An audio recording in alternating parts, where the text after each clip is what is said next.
Bonjour tout le monde. Alors, Dimanche on lit, édition du 5 avril. Merci d'être là. Écoutez, on a une émission, c'est Pâques d'ailleurs, je laisse pas à tout le monde. J'espère que vous ne mangerez pas trop de chocolat, mais mangez-en un peu quand même.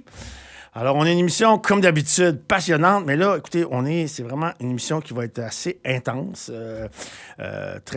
Deux essais, en fait. En deuxième demi-heure, je reçois deux journalistes pour un essai dont vous avez peut-être entendu parler dans les dernières semaines, le projet N, je le présente ici. Vous saviez que moi je ne le savais pas, mais à Grosse-Île, l'île de la Quarantaine, en face de Montmagny, qui a reçu les Irlandais là, qui arrivaient dans les années 1840, qui arrivaient au Bas-Canada, cette île-là a servi à fabriquer de l'anthrax pendant la Deuxième Guerre mondiale. Et on a, là, en 1943-1944, fabriqué assez d'anthrax pour détruire 30 fois l'humanité. Okay? Il y avait ça à 30 km de Montmagny, sans que le gouvernement du Québec soit au courant. Le gouvernement du Canada le savait. Les Américains et les Britanniques, c'était eux qui faisaient ça. En fait, il y a eu de la recherche qui se faisait, il y a eu de la production. En fait, c'est une affaire assez dément. Alors, on a un livre très fouillé là-dessus. Il y avait eu un documentaire il y a 15 ans, mais là, c'est comme, il y a des compléments d'information. Bref, sujet passionnant. En première demi-heure, on reçoit, vous la connaissez très bien, Catherine Perrin, animatrice, autrice, en fait, et musicienne aussi, qui a écrit un essai. Bon, elle a une nièce qui est atteinte de l'encéphalomyélite myalgique ou syndrome de fatigue chronique. Et c'est une maladie très grave, en fait, qui affecte de façon très dramatique la vie des gens qui en sont atteints.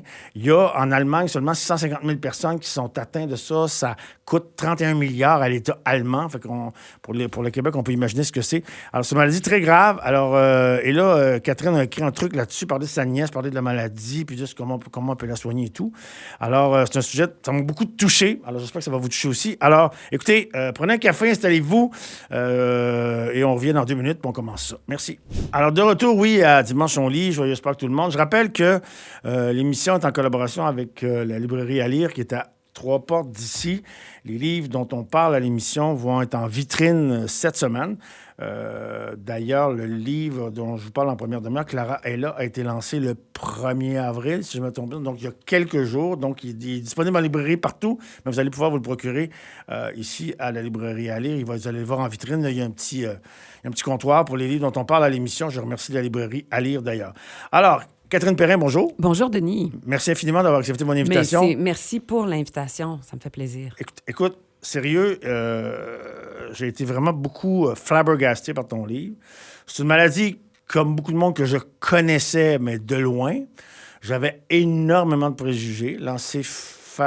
Comment on appelle? Encéphalomyélite myalgique, syndrome de la fatigue chronique. Oui. J'ai connu des gens un peu éloignés qui avaient ça, syndrome de la fatigue chronique. Moi aussi, j'avais genre, OK, mais lève-toi puis marche. Oui, moi aussi, j'avais des préjugés. C'est pour ça que j'ai écrit le livre, en fait. Bon, Parce que quand c'est arrivé à ma nièce, je pouvais pas croire que cette fille-là, qui était la personne la moins douillette du monde, se retrouve dans cet état-là. OK. Bon, alors, OK, parle-moi de ça. Définissons la maladie dans un premier temps. Okay. Qu'est-ce que c'est, l'encéphalomyélite myalgique? Oui. Sais-tu qu'est-ce qu'on peut faire? On peut dire EMSFC. OK, faisons ça. Parce que c'est l'abréviation qui est utilisée dans toute la recherche. Okay. C'est pour ça que moi, j'ai adopté ça dans le livre EMSFC. On redira syndrome de fatigue chronique de temps en temps non, mais je suis pas capable de le dire, pour se le rappeler. Bon, alors, ça se manifeste la plupart du temps suite à une infection. Dans le cas de ma nièce, alors, je vais le dire, ma nièce, c'est une jeune femme de 38 ans. C'est pas un bébé, c'est pas une ado, c'est une jeune mère aussi. Ouais. Elle a voyagé dans sa vie. Elle, à 16 ans, est partie vivre en Argentine parce qu'elle voulait apprendre l'espagnol. C'était sa décision à elle. Elle a fait des projets de jardinage urbain. C'est une ingénieure en environnement. Elle a vraiment appris au moins 4 langues dans sa vie parce qu'elle vit en Allemagne. Tu as commencé en introduction avec une statistique allemande. Oui. Bien, c'est pas pour rien que c'est dans le livre. C'est parce qu'effectivement, elle vit en Allemagne. Ma sœur est mariée à un Allemand, puis elle vit là depuis 40 ans. Donc, ma nièce est née en Allemagne. Donc, elle avait cette vie super occupée. Puis là, elle a eu une série d'infections, dont la COVID. Mais on peut pas dire que c'est la COVID longue, sauf que on se rend compte que finalement, c'est pas mal la même chose. C'est des maladies qui se ressemblent beaucoup. Et c'est des gens qui vont, à un moment donné, tomber. Tu sais, quand on a une grosse grippe, là... Ouais. Si on se lève pour essayer d'aller se faire une tasse de tisane, on est comme en sueur, puis le cœur bat à toute vitesse. ben, ces gens-là, c'est comme si leur métabolisme restait pris dans cette étape-là de l'infection. On appelle ça une réaction anormale à une infection. C'est comme si, pendant des mois, des fois des années, des fois des décennies, le corps n'arrivait pas à se remettre de cette espèce de cycle de symptômes qui sont finalement liés au départ à une infection, mais qui restent pris là, qui tournent en rond, en quelque sorte. Donc, c'est vraiment une maladie biologique, c'est vraiment une maladie physiologique. Je veux dire, c'est le système qui ne marche pas. C'est pas quelqu'un qui est paresseux. Là. On n'est pas du tout là-dedans. Tellement pas. Il y a des vrais symptômes qu'on peut identifier. Et c'est important d'insister. Je suis contente que tu le dises parce que c'est souvent des gens, au contraire, qui sont très performants, qui sont tout sauf paresseux. Et ils sont donc dans des symptômes. Maintenant, ce qui est intéressant, c'est qu'il se fait beaucoup de recherches. Il s'en fait beaucoup en Allemagne, où Magnès vit, mais il s'en fait à Montréal. C'est que moi, j'ai eu la chance de rencontrer des chercheurs.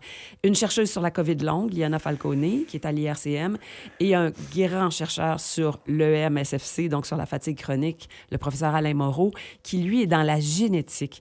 Et là, maintenant, on les voit. On a la preuve, on a des marqueurs que ces gens-là, ils inventent rien. Là. Leur corps vit des choses anormales. Donc, on le sait. Ce qu'on ne sait pas, c'est pourquoi ces patterns-là restent pris. Et là, c'est là qu'on doit chercher dans le cerveau. On dit beaucoup que c'est de l'inflammation encéphalomyélite, myalgique. Mais encéphalomyélite, ça veut dire de l'inflammation dans le cerveau. Mais on n'arrive pas encore à dire « Ah, voilà, elle est là, l'inflammation, puis c'est ça qui se passe. » Il reste encore beaucoup de recherches à faire. Puis là, ce que j'ai compris aussi dans ton livre, c'est que ce serait aussi comme un restant d'infection. Tu prends les antibiotiques, il resterait quelque chose de restant d'infection après l'administration des antibiotiques qui viendrait fucker ton cerveau. Oui, mais c'est qui t'envoie de faux messages. Jusqu'à maintenant, là, on n'arrive pas à montrer que c'est des virus qui sont restés. Tu sais, la COVID longue, on a beaucoup cherché. Est-ce qu'il reste des virus quelque part? On n'arrive pas. Il reste peut-être des fragments de virus, de l'ARN des virus, là, des petites traces des virus.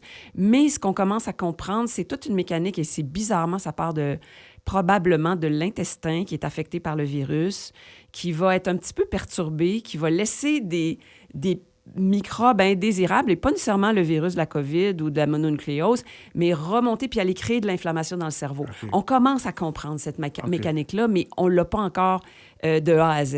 OK. Très, très, très intéressant. On a beaucoup de choses à dire là-dessus. Malheureusement, il faut aller à une pause. Alors, écoutez, prenez votre deuxième café de l'avant-midi. Revenez-nous. Avec un peu de chocolat. Pardon? Avec un peu de chocolat. Oui, chocolat. Prenez du chocolat. Prenez du chocolat, c'est Pâques. J'espère que vous en avez. Vous avez le droit. Vous avez le droit, oui, vous avez le droit. Gâtez-vous. Alors, on revient avec Catherine Perrin dans 2 minutes pour son livre Clara est là. On a encore beaucoup de choses à raconter là-dessus. Merci, à tantôt, gang. Alors, de retour donc à Dimanche, on lit en ce jour de Pâques. Je rappelle encore que les livres dont on parle à l'émission vont être en librairie, vont être en vitrine, en fait, à la librairie à lire, qui est à 2 portes d'ici. Alors, on est avec Catherine Perrin pour le livre Clara est là, le EMSFC, dont ta nièce est atteinte. Là, bon, les gens, c'est parce que ça se manifeste de différentes façons. C'est ça qui vient un peu fucker avec cette maladie-là. C'est qu'il y en a qui ont un brouillard mental, il y en a qui ont de la fatigue chronique. Des douleurs musculaires. Le système immunitaire qui est complètement affaibli. Il y a souvent des infections qui repopent là, dans le décor. Une grande, grande fragilité à attraper tout ce qui passe aussi. Puis là, moi j'en revenais pas. Là, je lisais ça, le récit de ta nièce qui reste couchée depuis... Ça fait 1 an ou 2 qu'elle est couchée. Elle a été couchée pendant 1 an. Puis là, juste manger, ça la fatigue. Mastiquer, ça la fatigue. C'est ça. Mastiquer provoquait des douleurs musculaires partout dans son corps. Ça fait qu'elle a mangé des purées pendant 1 an. Là, heureusement, cette étape-là est complètement finie. On peut le dire tout de suite, là, Clara va beaucoup mieux. Dans le livre, on suit toutes les étapes. Puis, tu sais, en commençant le livre, Denis, je le savais pas. Là. Moi, j'ai dit à mon éditeur, pas en tout que ça va être un happy end, là. Mais... c'est une belle trajectoire, la trajectoire de Clara. Mais bon, les gens qui sont atteints de ça, je veux dire, il y a des gens, là, tu cites quelqu'un, une dame, Cécile, je sais pas trop, qui a été pris pendant 10 ans, qui s'en est sortie, mais qui a fait une rechute. C'est ça. Donc, on ne s'est jamais gagné d'avance. Mais les gens sont obligés d'arrêter de travailler. Elle, dans son cas, Clara, moi, ça me touche beaucoup. Elle a un petit garçon. Son mari, son chum, il vit pas avec elle. C'est ses parents qui en prennent soin. Il finit par la laisser, même pendant le processus du livre, c'est ça. Non, mais c'est très dur pour les couples, effectivement, parce que ma nièce est retourner vivre chez ses parents parce que le papa est resté pour s'occuper du petit avec l'aide de ses propres parents. Puis ma nièce, comme ma sœur venait de prendre sa retraite, elle a dit, on va la prendre chez nous, puis on va s'en occuper. Donc, c'est devenu des proches aidants, finalement. Puis une chance pour elle, c'est une grande chance, parce que ceux qui n'ont pas de proches aidants, des fois, ça ne fait que c'est une spirale descendante, là. Ils se retrouvent dans des états absolument épouvantables. Il y a des cas pires que celui de ma nièce, là, où les gens sont obligés d'être aux couches, où les gens, même à un moment donné, sont nourris par un tube parce qu'ils sont plus capables de digérer, te rends compte? Ma nièce, ça s'est arrêté un peu moins grave que ça. Et là, il y a une belle remontée vraiment qui est en train de se passer. Puis là, ce que je comprends aussi, c'est qu'une des thérapies, c'est de tranquillement recommencer à faire des efforts, commencer à travailler tes muscles un peu, mais il faut que tu fasses attention parce que si tu as une séquence... tu essaies de te lever de bout pendant une journée, pendant 10 minutes, ça peut te fatiguer tellement que ça te fait retomber encore plus bas. Alors, c'est malade mental. Ce qu'on appelle la thérapie par effort graduel, parce que pendant un bout de temps, on disait aux gens, un peu en partant de nos préjugés, il faut juste qu'ils se réactivent. Ouais. Sauf que s'ils se réactivent pas de la bonne façon, s'ils se réactivent trop vite, ils retombent encore plus creux. C'est comme ça que beaucoup de personnes ont gravement empiré leur cas. Il faut que cette réactivation-là se fasse dans ce qu'on appelle le respect de l'enveloppe énergétique. C'est quoi ton énergie? OK, on va y aller une petite affaire à la fois et là, rebâtir aussi la confiance. Rebâtir un peu une façon de se projeter. Et ça peut se faire avec des thérapeutes spécialisés en neurologie. Pas n'importe quel physiothérapeute qui n'est pas au courant de c'est quoi la maladie, mais des thérapeutes qui connaissent bien la neurologie, qui vont aider aussi toute la construction de la pensée qui va venir avec la réintroduction de l'effort. Et ça, c'est capital, là. C'est pas une maladie qui est dans la tête au sens de... C'est pas justement... On peut pas juste dire aux gens, fais de l'exercice, puis va voir une psychologue pour développer ta pensée positive. C'est pas une question de pensée positive. Pas ça, hein? C'est une question de comprendre justement les mécanismes qui peut-être sont pris en boucle dans le cerveau. Puis il y en a certains sur lesquels, dans certains cas, je le dis bien, on peut travailler.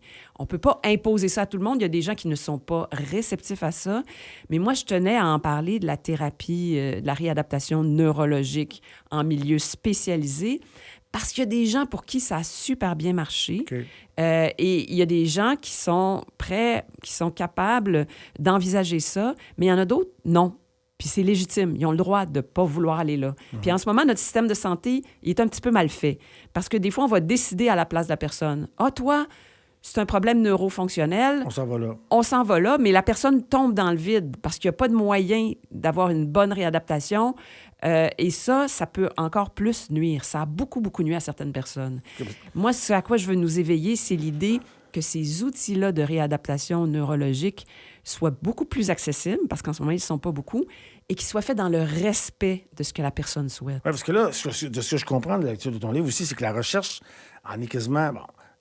c'est balbutiement. Là. On est un peu là-dedans. Il y a eu des découvertes qui sont faites dans les dernières années. Il y a eu des papiers qui ont été écrits dans différentes revues scientifiques, mais c'est pas clair où on s'en va dans le traitement de cette maladie-là. Exactement. Ce qui est clair, c'est qu'on n'est pas à la veille d'avoir une pilule miracle. C'est ça. Parce que la maladie, tu l'as dit, Denis, elle prend tellement de formes différentes que ce qu'on est en train de découvrir, j'appelle ça dans mon livre, il faut développer ce que j'appellerais une bibliothèque de médicaments. C'est-à-dire, dans tel genre de symptômes, on va utiliser telle chose. Okay. Et il faut continuer la recherche, absolument. Écoute, on revient là-dessus, là, c'est très intéressant parce que, bon, c'est même beau de parler de symptômes puis de maladies graves puis les impacts que ça peut avoir dans la vie, mais y a-tu de l'espoir? Puis je veux qu'on parle de ça. Mais on revient dans 2 minutes. Alors, mangez pas de chocolat, s'il vous plaît. Vous pouvez prendre un autre café tranquille, mais on revient dans 2 minutes. Salut, gang.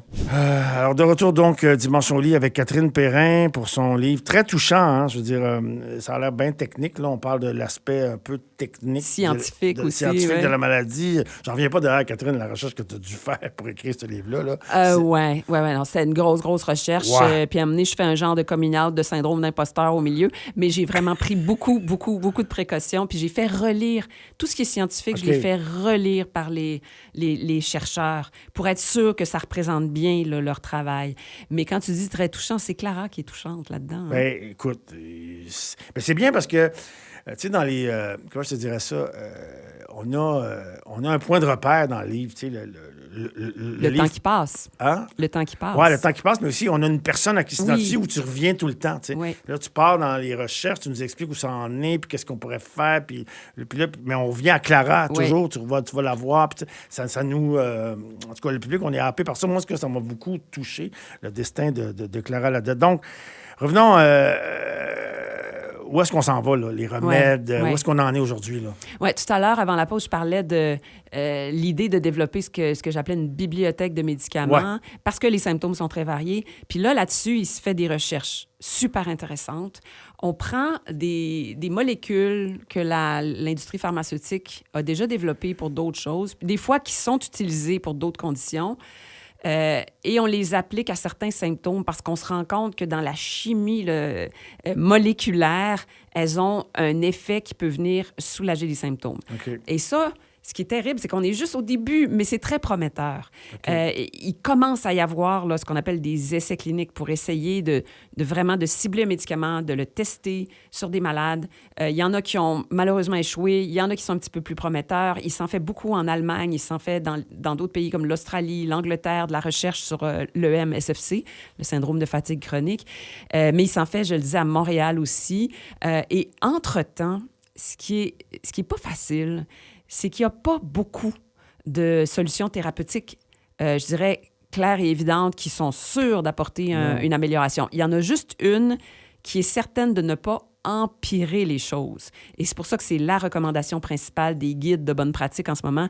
C'est ce qu'on appelle le pacing, c'est-à-dire de jamais dépasser les limites de l'énergie qu'on a pendant une journée.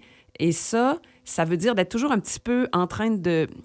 Finalement, de curb your enthusiasm, ça veut dire d'être toujours en train de diminuer ton désir de vivre. Okay. Et c'est affreux, ça. C'est fou, ça. C'est terrible. Autrement dit, même si Clara a une bonne journée, Clara est super, super disciplinée, elle part pas en folle. Elle va jamais dire « Ah, je me sens mieux. Ben, aujourd'hui, je vais essayer de faire de la bicyclette. » Non, pas du tout. Elle va y aller très, très prudemment. Puis c'est ça qui fait que sa remontée est constante puis qu'elle ne fait plus de crash, là, de retour en arrière. Sa remontée est vraiment, vraiment continue. Alors, il y a ça. Puis il y a en ce moment 2 médicaments qui ont beaucoup aidé Clara, dont je parle dans le livre, qui sont malheureusement off-label. C'est-à-dire qu'il faut... En Europe, ça se donne. Ici, il y a certains médecins qui peuvent le donner. Ces 2 médicaments qui semblent pouvoir aider à diminuer l'inflammation dans le cerveau, donc diminuer les symptômes. Puis pour Clara, la combinaison de ces 2 médicaments-là a aidé. Ça a aidé, en tout cas, ça a aidé, oui. Là, tu parles dans ton livre que dans toutes les personnes qui sont atteintes, 70 % sont des femmes. Oui. Alors, pourquoi? OK. Alors là, il y a bien sûr qu'on cherche une explication biologique, puis que les hormones, c'est la première chose qui vient, c'est la chose qui nous distingue le plus. Puis il y a une des recherches qui se fait à Montréal, je vous ai parlé du professeur Moreau tout à l'heure, qui fait de la recherche de pointe. Bien, lui a identifié effectivement une protéine qui s'appelle SMDPL3B, si je me rappelle bien. Quel beau nom poétique! Bonne. Non, mais t'es tellement Quel beau bonne, nom poétique! Et cette protéine-là est très importante dans des mécanismes immunitaires. Et elle est défectueuse chez les gens qui ont cette maladie-là. Okay. Et cette défectuosité-là a quelque chose à voir avec l'estrogène. C'est là qu'on en arrive à l'aspect féminin. Ça, c'est pour l'aspect biomédical, c'est une piste. Il y en aura peut-être d'autres qui vont être découvertes. Sur le plan, je dirais, de ce qui peut, à un moment donné, faire que les symptômes empirent, il y a ce qu'on appelle l'errance médicale, c'est-à-dire le fait que quelqu'un va être barouetté d'un médecin à l'autre. Or, on sait que les femmes consultent plus. Mais attention, je le dis dans le livre, les femmes consultent plus, mais les hommes meurent plus jeunes. Ça veut dire que les femmes consultent pas pour rien. Elles consultent plus parce qu'on les a encouragées à être plus à l'écoute de ce qu'elles ressentent dans leur corps. Bien sûr. Sauf que quand on fait de l'errance médicale, ben à un moment donné, ça, c'est pas mal établi que ça peut contribuer à aggraver les symptômes. Okay. Donc, à un moment donné, ça contribue peut-être à amplifier les symptômes de la maladie et c'est là qu'on en revient à cette idée d'aussi utiliser des outils de thérapie cognitive comportementale et neurologique pour essayer de contrôler ces mécanismes-là pour pas amplifier les symptômes. Mais ça encore, je le répète, Denis, c'est tellement important. Ça, c'est à chaque personne de voir si elle est ouverte à ça, si elle pense que ça résonne dans sa vie, puis si oui, go. puis il faut qu'on développe plus d'accès à ces thérapies-là. Merci infiniment, Catherine. Écoutez, je vous le suggère fortement, le livre Clara est là. Ça défait les tabous. Moi, j'en avais par rapport à cette maladie-là, symptômes de la fatigue chronique. J'en avais. Ça a complètement défait de ça. C'est hyper intéressant, très fouillé. C'est pas très long, là. Ça prend 150 pages, puis il y a un paquet d'informations là-dedans. Très touchant. Merci, Catherine Perrin. Merci beaucoup, Denis. C'est super apprécié. Alors, on restez avec nous, gang. On parle du projet N, l'anthrax, des recherches bactériologiques à Gros-Île. Après la pause, on vous revient. Merci infiniment. Alors, de retour, donc, à Dimanche on lit. Alors, merci à tout le monde d'être là. J'espère que vous avez pris votre 3e café en ce dimanche de Pâques, que vous êtes content d'être là. Écoutez, on est ailleurs complètement. Comme je vous l'avais dit en première demi-heure, on va vous parler d'un livre assez fascinant que j'ai lu cette semaine avec vraiment beaucoup d'avidité. Ça s'appelle « Le projet N ». Gros-Île, l'arme secrète de la Seconde Guerre mondiale. Je vais laisser... j'en ai glissé un mot tantôt, qu'est-ce que ça veut dire, qu'est-ce que ça veut dire le projet N. Mais j'ai avec moi, en fait, M. Vincent Frigon, journaliste d'enquête. Bonjour. Vincent. Ça va bien? Oui, ça va très bien, merci. Merci infiniment d'avoir accepté mon invitation. Et Yves Bernard, journaliste d'enquête et réalisateur à Radio-Canada.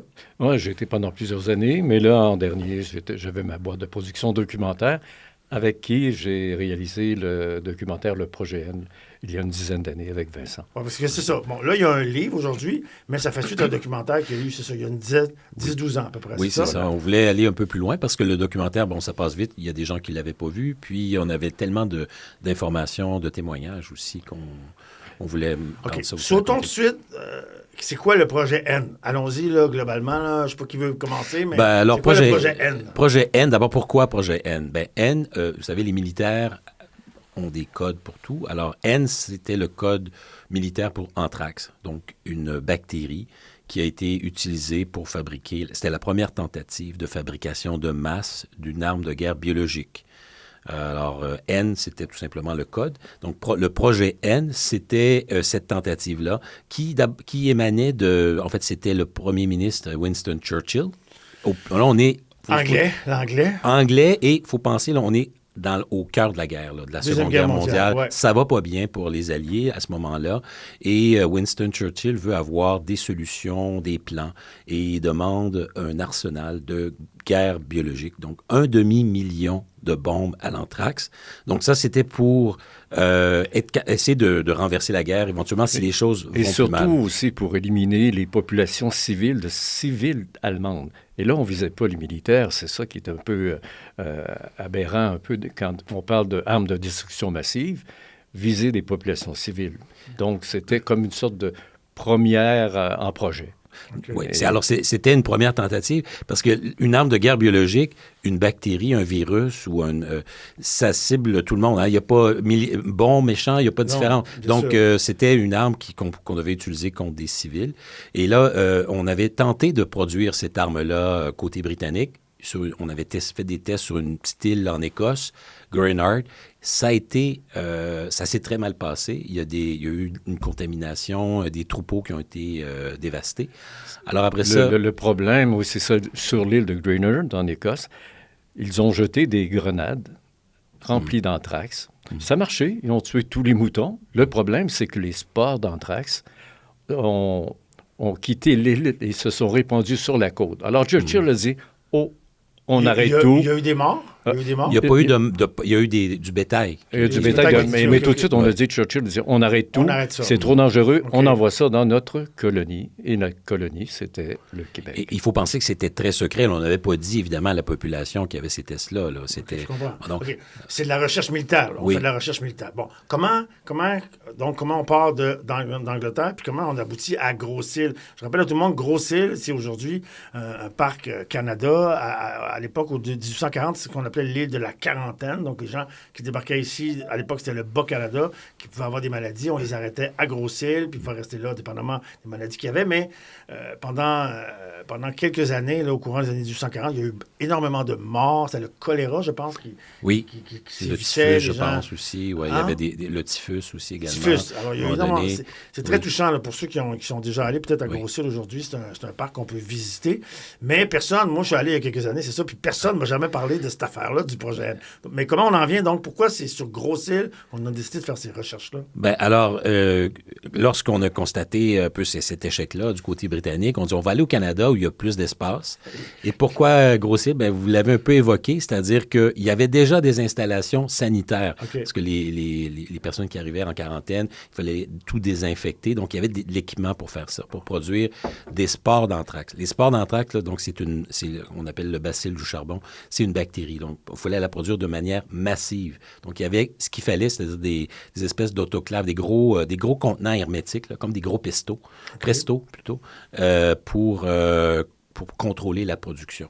Okay. Mais c'était désuet parce que ça datait du 19e siècle. Donc, on a essayé de faire cela et on devait produire à peu près 300 litres de spores d'anthrax par semaine. C'était l'objectif. Okay. Mais à cause de l'état des installations, malheureusement, ils n'ont pas pu. Mais à la fin, quand même, du projet, on a pu obtenir les données. On sait qu'ils ont produit quand même 439 litres de spores d'anthrax. Essayez d'imaginer 439 litres. C'est 74 milliards de spores. Plusieurs dizaines de milliards de doses mortelles d'anthrax. Plusieurs dizaines de milliards de doses mortelles? Oui. Et vous savez, l'anthrax, le taux de mortalité est de 90 % si on n'a pas les remèdes rapides. Ouais, donc, il y avait de quoi à Grosse-Île tuer... 30 fois la population mondiale de l'époque. Aïe, ça, c'est un punch. Il nous reste juste 10 secondes avant d'aller à la pause. Donc, on pouvait, à Grosse-Île, on a fabriqué de quoi tuer 30 fois l'humanité, en fait. Oui, théoriquement, oui, en termes de... Si on injectait, si on donnait les doses mortelles à chaque personne, là, théoriquement, oui, c'était ça, oui. Wow. Écoutez, il faut qu'on aille à la pause. On prend une petite pause, on revient sur ce punch-là. Alors, restez avec nous. Écoutez, je rappelle qu'on est à Dimanche on lit. L'émission est faite en collaboration avec la librairie à lire qui est à 3 portes d'ici. Les livres dont on parle à l'émission vont être en vitrine durant la semaine prochaine. Alors, restez avec nous. Revenez dans 2 minutes. Il y a encore plein d'histoires passionnantes à raconter par rapport à ça. À tantôt. Alors, de retour donc à Dimanche on lit. On est avec M. Yves Bernard et M. Vincent Frigon pour le livre passionnant. OK, je vous le redis encore, le projet N, le projet de recherche sur l'anthrax à Grosse-Île durant la Deuxième Guerre mondiale. On en parlait pendant la pause, on s'animait un peu. Bon, c'est un projet international parti par un Canadien qui en a parlé à Winston Churchill. C'est ça que vous parlez? Oui, c'était Frédéric Banting, qui est un médecin qui a eu le prix Nobel justement pour l'insuline. Et lui, il était convaincu qu'il fallait développer une arme avec l'anthrax, une arme de destruction massive. Et il écrit dans son journal, à un moment donné, il faut tuer 3 ou 4 millions de jeunes Allemands pour arrêter cette guerre. Et pour y arriver, il faudra développer justement une arme de destruction bactériologique. Et il va convaincre beaucoup de généraux autour de Churchill. Malheureusement pour lui, lors d'une de ses dernières tentatives pour justement rencontrer les spécialistes britanniques, son avion va tomber. Et il va mourir dans l'écrasement. Par contre, son travail a porté fruit. Churchill va embarquer. Et d'autres vont suivre, d'autres scientifiques. Et donc, Vincent peut continuer. Donc, il y a deux profs de l'Université McGill qui ont joué un rôle important dans le projet N. Donc, Otto Maass, d'abord, qui est à la faculté de chimie, qui, lui, va diriger une section peu connue à la Défense nationale, la direction de la guerre chimique. Et il y a une petite section qui s'appelle le M1000, qui va être dirigé par E.G.D. Murray, qui est, lui, un microbiologiste. Dans le temps, on disait bactériologiste, mais qui s'occupait donc du projet N directement, qui se passait à Grosse-Île, mais les décisions se prenaient beaucoup à l'Université McGill. OK. Moi, je lis aussi, ce qui m'a frappé en lisant le livre aussi, c'est à quel point le gouvernement du Québec n'était même pas au courant. Là. Ça avait lieu sur notre territoire, mais le gouvernement de la Godbout n'était pas au courant que ça se passait ici. Non, c'était pas au courant. Même les gens qui habitaient à Montmagny, les gens qui étaient à Grosse-Île, même il y a des soldats qui étaient sur place, on leur disait rien. Et pourtant, c'était très dangereux. D'ailleurs, il y a eu des accidents, il y a eu des techniciens qui ont été infectés, 2 qui auraient pu en mourir. Il y aurait pu y avoir des infections de masse parce que d'abord, les installations n'étaient pas très étanches, il y avait des fuites. Ensuite, il y avait des mouches. Dans le laboratoire, il y avait des mouches. Ils mettaient leurs pattes sur les spores d'anthrax. Et à quelques dizaines de mètres, il y avait la cafétéria. Donc, eux, ils n'étaient pas vraiment au courant. Par contre, évidemment, les scientifiques, eux, étaient au courant. Ils avaient tous les détails et donc ils portaient un peu le secret avec eux. Ils n'en ont pas parlé. Et le problème, c'est que quand Churchill décide, avec les Alliés, avec les Américains, avec les Canadiens, d'installer ça sur Grosse-Île, il y a des scientifiques qui disent non, c'est très dangereux. Trop dangereux parce qu'on l'a vu en Écosse, ça a été une catastrophe. Et on recommande d'avoir un endroit pour produire l'anthrax à 50 km au moins des côtes. Okay. Or, Grosse-Île est à 10 km. De Montmagny. De Québec, 35 km. Ah oui. Alors, vous imaginez, parce que si on le fait à moins de 50 km, et là, c'est un danger d'une catastrophe. Mais finalement, là, c'est la guerre. D'autres militaires vont opter pour aller de l'avant. Donc, il aurait pu avoir une catastrophe. Là. Ça aurait pu, oui, et d'ailleurs, on a mis fin en 1944 au projet N à cause des risques qui étaient rendus vraiment intolérables, même dans un contexte de guerre. Il y avait des techniciens qui avaient été contaminés. Heureusement, on a pu les traiter. Le seul traitement possible à l'époque, c'était la pénicilline. Okay. C'était le premier antibiotique. Okay. D'ailleurs, c'est une des raisons pour qu'on avait choisi cette arme-là, parce que les Allemands, eux, n'avaient pas d'antibiotique, la pénicilline. Mais donc, je comprends. Oui. Okay. Et c'était... pourquoi c'était si secret? C'était un des secrets les mieux gardés de la Seconde Guerre mondiale. Il y avait eu la bombe atomique, projet Manhattan. Bon, une fois que la bombe a sauté, c'est plus vraiment un secret. L'autre, c'était Enigma, la machine pour décoder les messages allemands. Ça a été rendu public bien plus tard après la guerre, parce qu'on voulait encore garder ça secret. Mais les recherches sur la guerre biologique au Canada, ou que ce soit au Canada ou ailleurs, c'est resté secret pendant très longtemps. Et au Canada, en plus, c'est qu'on a perdu un peu au fil du temps des documents. Les gens qui travaillaient à ces projets-là, ils sont morts. Oui. Et le plus grave, c'est que lorsqu'on cherchait, nous, on a fait une enquête à Washington, un peu partout en Allemagne aussi. Et quand on voulait chercher les derniers documents importants sur Grosse-Île, le ministère de la Défense a dit, écoutez, il y a eu un déménagement de toutes nos archives. Malheureusement, les boîtes concernant le projet N ont disparu. C'était les seules boîtes qui ont disparu. Wow. Alors, les seules boîtes, parce que les boîtes moins intéressantes d'un point de vue historique, eux, sont encore là. Sont encore disponibles. Quand vous dites le moins intéressant, c'est les... par exemple, les finances, le budget, tout ça. Je veux dire, ça du projet. Oui, c'est ça. Projet, alors que les opérations, tous les textes importants en disant on s'en va vers une catastrophe, le côté sensible... Oui, tout ça a été éliminé. On ne sait pas comment ni par qui, ni à quel moment. On n'a pas les détails de ça. Ils disent ça a été détruit lors du déménagement des archives en 1990. OK. Imaginez. Okay. Nous, on a retrouvé des documents aux États-Unis parce que les chercheurs, à l'époque, s'échangeaient des documents. Donc, ils travaillaient ensemble. Donc, aux États-Unis, eux, ils les avaient conservés, certains rapports, des rencontres, des réunions. On a retrouvé aussi le rapport final de la production d'anthrax qui était dans un centre de recherche de Sophield, en Alberta, centre de recherche militaire, parce qu'on avait des contacts. Moi, j'avais travaillé en Alberta, puis je connaissais des gens là-bas, donc ils l'ont fait déclassifier, mais ça n'avait jamais été rendu public. Qu'est-ce qui a été intéressant dans cette aventure, c'est qu'on a réussi pour la première fois. On doit aller à la pause. Gardez votre idée, on revient tout de suite avec ça. Alors, restez avec nous. Il nous reste encore 6 minutes qu'on passe avec M. Bernard et M. Frigon sur cette histoire invraisemblable de projet N, de fabrication d'anthrax à Grosse-Île. Dans 2 minutes, restez avec nous. Alors, on est de retour, donc, pour parler de ce fameux livre de Projet N que je vous invite vraiment à lire. Ça se lit comme un roman. Moi, j'ai dévoré ça en 2 soirs. C'est tellement intéressant. On parlait des témoins vivants pendant la pause. Donc, évidemment, ça fait longtemps, les années 40, on est rendu en 2026. Mais il reste quelques témoins. En tout cas, vous en avez rencontré dans vos recherches. Oui, ils sont décédés malheureusement maintenant, mais on avait, par exemple, M. Thomas Stovell qui, lui, avait pris des photos. Il avait travaillé sur le projet R. Donc, il faut savoir qu'à Grosse-Île, il y avait 2 projets top secrets. Donc, le projet N, qui est, lui, l'anthrax, qui est vraiment offensif. Puis le projet R. R, c'est pour Rinderpest, c'est-à-dire peste bovine. C'est une maladie animale. Mais à l'époque, on utilisait beaucoup les animaux, donc on voulait avoir un vaccin. Et on l'a produit, on l'a réussi à la fin de la guerre, on avait ce vaccin-là. Donc lui, M. Stovell prenait des photos, il les développait il y avait une chambre noire dans le grenier du laboratoire. Grâce à ces photos, on a pu reconstituer un peu la vie, comment ça se passait. On a aussi un militaire, M. André Williams, qui nous raconte avec beaucoup de détails comment ça se passait à Grosse-Île. C'était une île qui était complètement isolée. C'était l'hiver, il n'y avait pas d'accès pratiquement, sauf avec des canots à glace, imaginez. 60 de soldats environ. À peu près, oui, puis eux, ils n'étaient pas au courant de rien. D'ailleurs, M. Williams, lui... Attends, tu veux dire les gens qui travaillaient sur l'île, il y avait des gens qui n'étaient pas au courant de ce qui s'y faisait. Ils savaient qu'il y avait des expériences, mais sur quoi ils ne savaient pas, non. Ils n'avaient aucun détail. Et M. Williams... C'est des militaires? Oui, c'est des militaires, mais c'était pas les militaires, disons, qu'on envoyait sur le front, parce que les militaires qui étaient compétents, on les envoyait sur le front. Ceux qui étaient soit des objecteurs de conscience ou qui avaient d'autres problèmes de discipline, c'était un peu pour les punir, en fait, qu'on les envoyait là, pour dire les choses vraies. Là. Oui, et il y en a un, Williams, qui est très, très intéressant. Je vous invite aussi à voir le documentaire que vous allez voir à la fin du livre. Vous avez un code QR pour le voir. Lui, il disait que quand ils avaient une permission pour aller à Montmagny, il dit lorsqu'on débarquait sur l'île, dans la municipalité, les gens nous fuyaient parce qu'ils pensaient qu'on était des zombies. Parce que les gens disaient, il se passe des expériences bizarres sur la grosse île. Alors, les militaires riaient, ils disaient, voyons, non.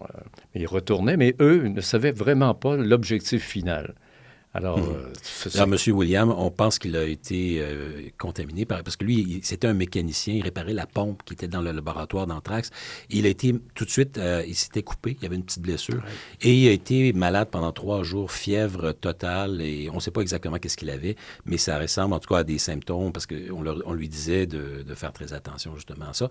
Donc, il y a des témoignages vraiment fascinants. Il y a aussi Joseph Lachance, qui est le grand-père de Jean-François Lachance, l'actuel capitaine. Si vous allez à Grosse-Île et les croisières Lachance, son grand-père, lui, travaillait pendant ce temps-là, et c'est lui qui faisait le transport en canot à glace.